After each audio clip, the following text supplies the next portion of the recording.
안녕하세요. 책 읽어주는 아줌마 에세이노트 제이입니다. 오늘은 이나무 옮김, 가오루 고팔타스 지음, 아무도 빌려주지 않는 인생책 중에서 읽겠습니다. 인간은 아름답게 불완전한 존재. 만약 당신이 좌절감을 느낀다면 정상이다. 만약 당신이 주변에서 일어나는 일들 때문에 우울한 기분이 든다면 정상이다. 만약 당신의 미래가 어떻게 될지, 앞으로 어떤 상황이 전개될지 불안해한다면 정상이다. 당신의 나라에서, 세상에서 일어나는 일들에 실망하고 있다면 정상이다. 만약 당신이 사람들 사이에 있음에도 불구하고 길을 잃고 외로움을 느낀다면 정상이다. 당신의 물리적 공간에서든 집에서든 혹은 당신이 어디에 살고 있든 사람들이 당신을 구석으로 밀친다는 느낌이 든다면, 그래서 정서적으로 자신의 공간을 찾지 못하고 있는 기분이라면 정상이다. 부정적인 감정들을 겪는 것은 정상이다. 이것은 우리 저마다에게 이유 없이 일어나는 일이다. 이 모든 것이 우리가 경험하는 삶의 일부이다. 당신이 통과하고 있는 부정적인 감정에 대해 죄책감을 느낄 필요는 없다. 죄책감으로 자신을 괴롭히면서 부정적인 생각을 보탤 이유가 없다. 이미 부정적인 것이 너무 많으니 더 이상 추가할 필요가 없다. 그러한 감정을 겪는 것은 지극히 정상적인 일이다. 살아있는 인간이니까. 우리는 기계가 아니다.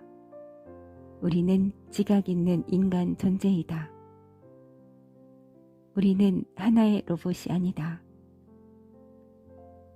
우리는 스마트폰에 끼워진 실리콘 칩이 아니다.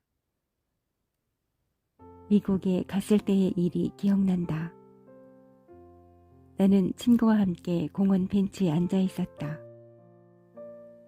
공원 맞은편에 거대한 남자 조각상이 하나 세워져 있었다. 그 조각상은 셔츠도 입지 않은 채 반바지만 입고 있었다. 복근과 근육이 잘 표현되어 있었다. 그리고 동상 바로 옆에 벤치 하나가 있었다. 그 벤치에 셔츠를 입은 실제 사람인 남자가 앉아 있었다. 여름날이라서 날이 뜨거웠다.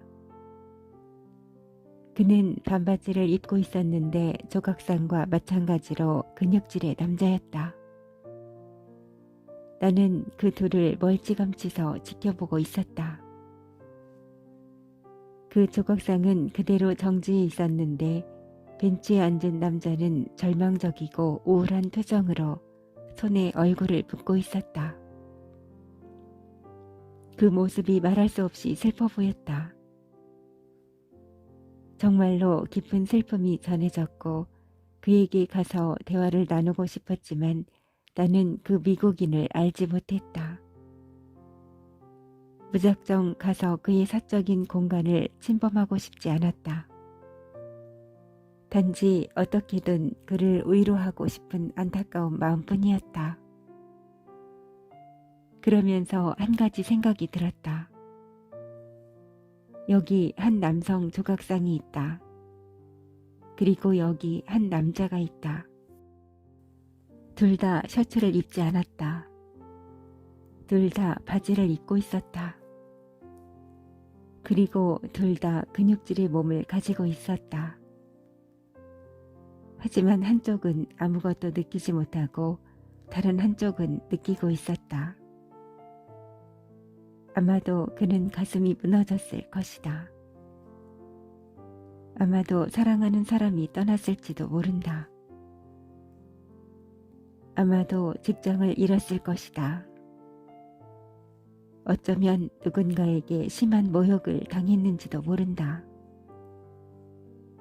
우리는 인간이다. 우리가 인간이라면 상처를 입을 것이다. 나는 언제나 말한다. 우리가 살아있는 한 언제까지나 문제 때문에 고통을 겪을 것이라고. 일단 생명이 끝나면 화장장의 불조차 느낄 수 없다. 그렇지 않은가? 그러므로 우리 모두는 기계가 아니라 인간이라는 사실을 이해해야 한다.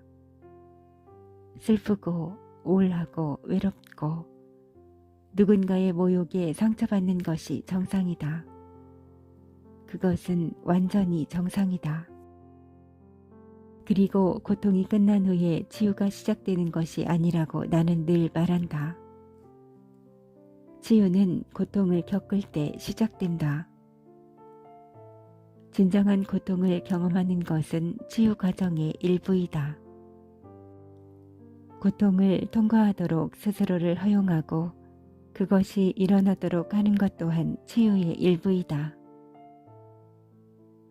가까운 사람이 마음속 고민을 우리와 나눌 때 우리는 어떻게 하는가?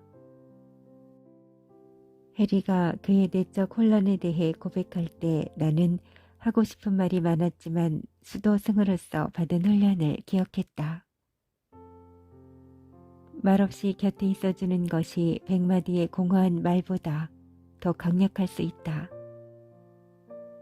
우리 모두는 2개의 귀와 하나의 입을 가지고 있다. 듣는 양과 말하는 양은 그것에 비례해야 한다. 사람들은 자기 문제에 대한 적극적인 해답을 원하기에 앞서 먼저 상대방이 자신의 이야기를 완전히 들어주고 이해받기를 원한다. 사람들이 나에게 와서 속마음을 털어놓곤 하던 초창기 시절을 나는 기억한다. 그 당시 나는 젊고 열정적이며 활기 넘치는 동안의 수도승이었다. 새롭게 발견한 목적의식으로 무장하고서 세상을 구원하려는 생각이 강했다. 그 미숙했던 시기에 나는 해결책이 떠오르자마자 돌진하곤 했다. 사람들은 상대가 진실한 관심을 기울이고 있음을 느끼지 못하는 한 그가 가진 지식에 별로 관심을 갖지 않는다는 사실을 이해하지 못한 채 사실 인간의 상황과 관련된 모든 문제에 대한 해답은 공감 능력을 갖고 관심을 기울이는 귀를 배제하는 경우는 거의 없다. 경청은 우리가 제시할 수 있는 해결책과 똑같이 필수적이다. 이번에는 해리에게 그런 실수를 하지 않을 작정이다. 잠시 침묵이 흐른 뒤 내가 말했다. 해리, 당신이 그런 고통을 겪고 있다니 유감입니다. 나를 믿고 이야기해줘서 고마워요. 문제를 누군가에게 말하는 것만으로도 마음이 가벼워지지 않나요? 상황이 나아질 것이라는 희망이 느껴지지 않아요? 해리는 납득이 가지 않는 듯 나를 쳐다보았다. 나는 이 엉망진창인 상황에서 벗어나고 싶어요. 하지만 내 삶을 완전히 망치지 않고는 빠져나갈 길이 보이지 않아요. 나는 40살이 돼가고 있어요. 극적인 변화를 일으키기에는 너무 늦었어요. 내가 어떻게 해야 할까요? 내가 어떻게 해야 할까요는 인생 상담가라면 누구나 싫어하는 문장이다. 가우루 고팔다스가 그렇게 말했다는 이유만으로 보장된 결과가 뒤따를 것만 같은 마법의 주문으로 바뀌기 때문이다. 하지만 그것은 사실이 아니다. 양처럼 맹목적으로 따르는 것은 우리를 잘못된 길로 데려갈 수 있다. 삶에서 선택을 하는 것은 쇼핑몰에서 물건을 사는 것과 같다. 판매원은 구입 가능한 모든 제품을 보여주면서 각 품목의 장단점을 알려줄 수는 있다. 하지만 선택은 결국 우리가 해야 한다. 최종 결정은 자신의 몫이다. 한 남자가 사막에서 길을 잃었다. 갖고 있던 물도 이틀 전에 바닥이 났다. 물을 구하지 않으면 생명이 위태로워질 것이 분명했다. 완전히 지쳤지만 남자는 희망을 버리지 않았다. 그는 행운의 표식을 찾아 계속해서 걸었다. 문득 저 멀리 작은 오두막이 보였다. 신기루일지도 몰라. 그는 생각했다. 어쩌면 그냥 환영이 보이는 것일 수도 있어. 그러나 다른 선택이 없었기 때문에 가까이 다가갔고 그 오두막이 환영이 아니라는 것을 깨달았다. 마지막 남은 기력을 모아 지친 몸을 끌고 오두막 안으로 들어갔다. 얼마라도 물을 찾을 수 있기를 바라며. 오두막은 비어 있었고 꽤 오랫동안 버려져 있었던 것처럼 보였다.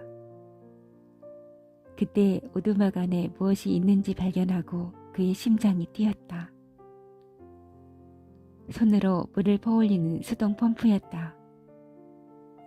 드디어 물을 구할 수 있게 된 그는 뛸 듯이 기뻐하며 곧바로 펌프질을 시작했다. 하지만 물은 나오지 않았다. 더 힘껏 시도하고 더 열심히 노력했다. 물은 나올 기미가 보이지 않았다. 기운을 다 허비한 그는 지쳐서 포기했다. 목이 말라 오늘 죽을지도 몰라 하고 좌절하며 바닥에 주저앉았다. 그때 두 번째 희망의 빛이 보였다. 오두막 한 구석에 놓인 병을 발견한 것이다. 병에는 물이 가득 차 있었고 증발을 방지하기 위해 마개가 채워져 있었다. 그는 병의 마개를 뽑았고 그 생명의 물을 마시려는 찰나 병에 붙어있는 쪽지 한 장을 발견했다. 그곳에는 손글씨로 이렇게 적혀 있었다. 이 물을 사용해 펌프를 작동시키시오. 끝나면 병에 물을 채워놓는 것을 잊지 마시오. 이제 그는 딜레마에 봉착했다. 쪽지에 적힌 지시를 따르고 펌프에 물을 부을 것인가? 아니면 무시하고 그냥 물을 마실 것인가? 펌프에 물을 부었는데 제대로 되지 않는다면? 하지만 그 지시가 옳을 수도 있었다. 위험을 감수할 것인가? 아니면 물병의 물을 그냥 마실 것인가? 쪽지의 메시지가 거짓으로 판명되면 자신이 보게 될 마지막 물을 쏟아버리는 것이 된다. 이런 상황에 처한 적이 있는가? 오직 두 가지 선택만 있고 어느 것이 효과가 있을지 불확실한 상황에 그때 당신은 어떻게 할 것인가? 어느 쪽을 선택할 것인가? 어쨌든 당신은 하나를 선택해야만 하고 그것이 가져오는 결과가 무엇이든 기꺼이 받아들여야만 한다. 많은 사람들이 결과가 두려워 결정을 내리지 않는다. 그리고 계속해서 그들의 삶에서 혼란스러운 상태로 남아있다. 그 남자는 신뢰의 도약을 하기로 결정했다. 떨리는 손으로 펌프에 물을 붓고 눈을 감고 기도를 한 후에 펌프질을 시작했다. 끼익거리는 소리가 났고 그가 필요로 하는 것보다 훨씬 많은 물이 솟아올랐다. 그는 시원하고 상쾌한 물을 마음껏 마시며 갈증을 풀었다. 기적처럼 목숨을 건진 것이다. 기분이 한결 나아진 그는 오두막 안을 둘러보다가 연필과 그 지역의 지도를 발견했다. 지도는 그가 아직 마을과는 거리가 멀다는 것을 보여주었지만 적어도 이제는 자신이 어느 위치에 있고 어느 방향으로 가야 하는지 알게 되었다. 그는 앞으로의 여행을 위해 수통에 물을 가득 담았다. 쪽지에 적힌 지시에 따라 병에도 물을 채우고 마개를 다시 막았다. 그리고 오두막을 떠나기 전에 쪽지에 이렇게 덧붙였다. 내 말을 믿으세요. 물을 얻을 수 있습니다. 우리 대부분은 이처럼 선택이 삶과 죽음을 결정짓는 상황에 직면하지 않을 수도 있다. 하지만 우리에게는 가야 할 여정이 있다. 그리고 우리 스스로 선택해야 한다. 선택은 언제나 우리 자신의 몫이다.